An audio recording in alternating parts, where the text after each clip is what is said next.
Everybody, welcome back to the Lonely Homestead. I think we'll do a little garden update so everybody can see what's going on. I did put some cabbages in here to see if they can handle the heat, but it hasn't been that hot, and the grasshoppers seem to do worse than the heat. So we'll see if they can survive. Need my birds back that hunt the grasshoppers. I think they all grew up. They were up in the rock wall up there.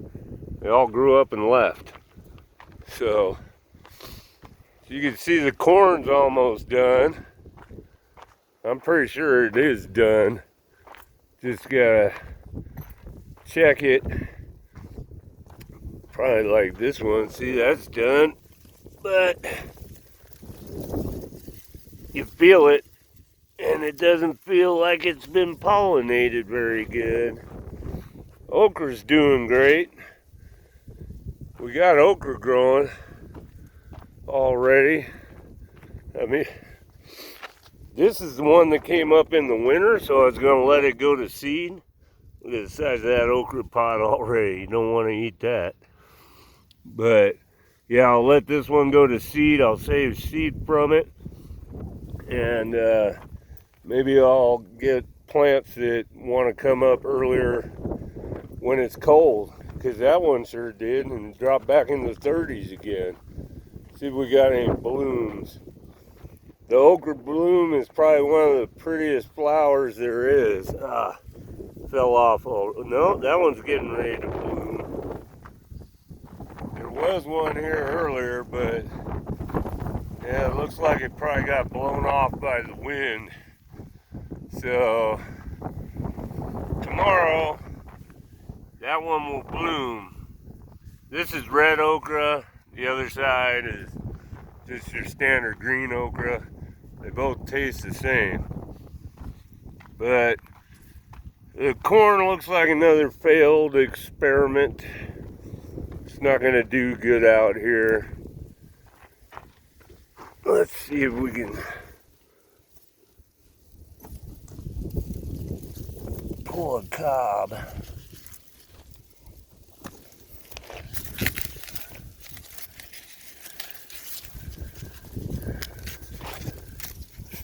Husk this thing. Oh, well, that's not bad pollination. Look at that. That's pretty good. Wow, I'm surprised. They're small, not very big. See if it's ready. It's milky. I think it's milky, it's not ready. If it's clear, it's ready.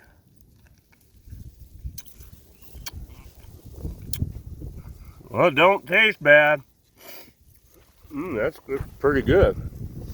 Maybe it's milky, it's ready. I don't remember.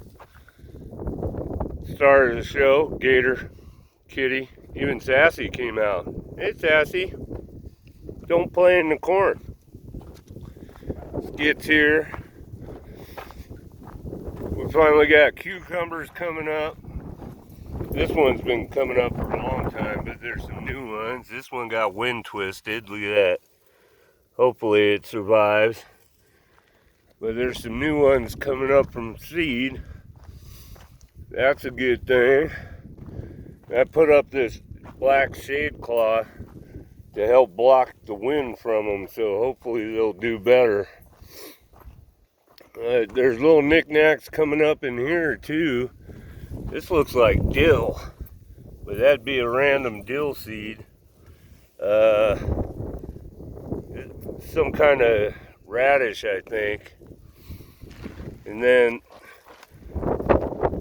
this started coming up, and then the grasshoppers started getting it. That was kohlrabi. That's a purple kohlrabi. These are all turnips. Turnips are about the easiest thing to grow, but the bugs still like them too. Swiss chard's looking a little beat up. Definitely a little beat up. Bugs don't seem to like this. And I think that's just a white chard. They don't like that one. So, if you got bug problems like I do, grow that. Random onion that popped up. So I just water it right where it is. And the green beans, I've harvested off them twice already. And then got all these onions going in. I did about, half the bed before my back gave out. I said, forget it, save it for later. But all onions going in there. And if anybody knows what these are, I have no idea. But there's bunches of them coming up. And you pull them out and they kind of look like some kind of root vegetable or something. Or maybe it's going to form a bulb. So I just left them in there to try and let them grow and see what they are when they get bigger. Put some groups of onions in here, like bunching onion. See if they come up. And then I put the shade cloth back up. Last year I was able to grow brassicas in here. So I had like cabbage and cauliflower, and it grew in 100-degree heat, over 100, with this shade cloth up. So right now, oh, and here's the big surprise. I got all these tomatoes going.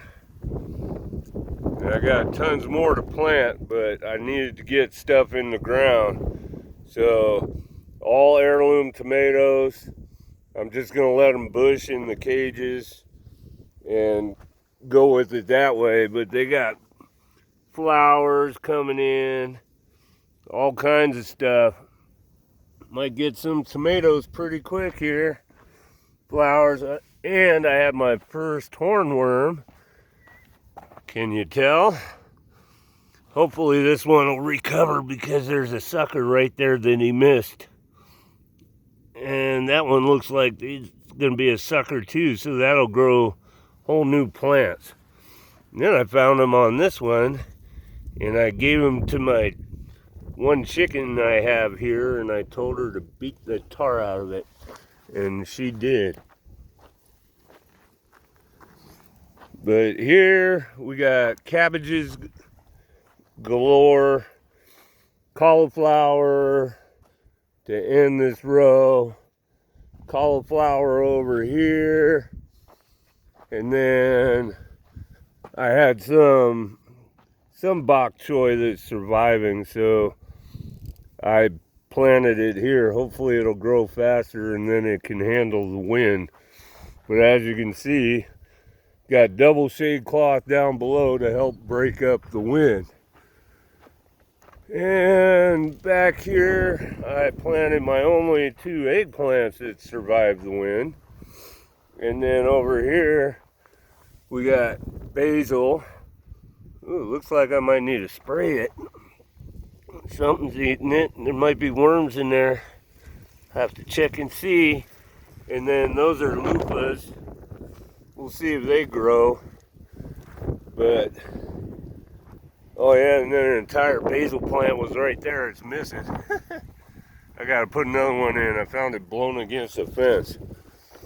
The wind's really bad up here if you people haven't figured that out yet. Oh yeah, and if anybody's got some good recipes for turnips, leave it in the comments. Cause I don't normally eat turnips, but if I get some, I want to eat them. So that's the main part of the garden. And of course we got plenty of other things. These are fruiting mulberry trees, so when they grow up, they'll have fruit. Same with that one. Potatoes look about time to harvest. So, and that's a loofah too. See if it could survive out here and grow up the trellis. It might not. Oh, and over here, we got more strawberries coming back. So the strawberries are booming. I usually get 2 or 3 harvests a season off them. This one's putting out a runner. I keep trying to get it in there and let it grow down there, but the wind keeps blowing it out. There's lots of strawberries coming, and Tiny Tim tomatoes. These only get about a foot tall, but got little cherry tomatoes all over them already, and the bunching onions in here are doing good. Some of the bok choy, now look, that one's gonna bolt. This bok choy is going to bolt instead of making a head. Almost every single one of them has done that. And I don't know why. But, oh well, what you going to do? See? Bolted. Bolted. Instead of making a nice tight little cabbage bok choy head. But lots more excitement. Lots of things going on. Plenty more basil to plant, and I got all this stuff too. That's where I'm getting my onion from. Grew all those. Got some nice rosemary. These are huckleberry bushes. If I ever get them in the ground, they make a huckleberry, and you can cook them and make jam. But here's my big mess. I've been turning that into a greenhouse. The old shop carport. So this will become a greenhouse. I think you've seen the rows in my last video. There's eggs in that row, so we'll do a little experiment there. But I gotta get these tomatoes in the ground. Look, they're in 4-inch pots, and they're like, oh, some are 1.5 feet tall. They gotta go in the ground. So I might not even finish this greenhouse. I'll just put stuff in the ground and then block the wind over there, because this wall blocks most of the wind back here. And as for these trees, these are my olive trees. And I think I'm up to 12 of them now. So I got 12 of them, and this is pretty exciting. There's olives on them. So that means they're like 3 to 4, 4 to 5 years old or something. There's lots of olives. Lots of olives. Either gonna brine them or make olive oil. Probably brine them, because it's gonna be so small a harvest this year. But, oh, I finally took the rest of the old greenhouse down because it just was not handling the wind. So that will probably become a raised bed, but what I'll do is I'll build a top for it and put the greenhouse roofing as part of the top, so it'll become its own little greenhouse, and I'll probably be able to start seeds in there like real early in the season and get things to finally pop up early. That's why I'm always behind. I don't have enough heat or power to run everything, you know, like seed heat pads and stuff like that. I'm completely off grid out here. So building a top on here with the you know, the plastic on top. Like, this is the roofing material. I got a bunch of these saved. So that'll go over the top, and then I can just put my seed trays in here and let the sun heat them up. So I think it'll work. And then again, I could also grow like lettuce in there late into the fall and stuff, or, you know, it'll survive in the winter maybe. And last but not least, we have the upper garden where I planted some stuff. I got zucchini that looked horrible, but now that I got it in the ground, look at how dark green it is and beautiful. It's doing good. And I got some cucumbers up here, but not doing so good. But the best part is this big surprise. That is a watermelon. Pretty sure it's a sugar baby watermelon. Could be a cantaloupe, but I don't think so. It's a sugar baby watermelon, volunteer. So that's pretty exciting. Oh, and I know I said last, but we gotta go check out the bee garden. Lots of flowers coming up. Got some really good stuff, but still not many bees. I think these are some kind of tulips. Kept coming up in multiple colors, so I'll just let them all go to seed, and hopefully we'll get a whole bunch more in here growing. There's still onions growing in here, but I haven't been watering much, so they're not doing too great. Guess that's what I'll do now. I'll get some water on these things. All right, everybody. Take care and God bless. That's the update. Adios.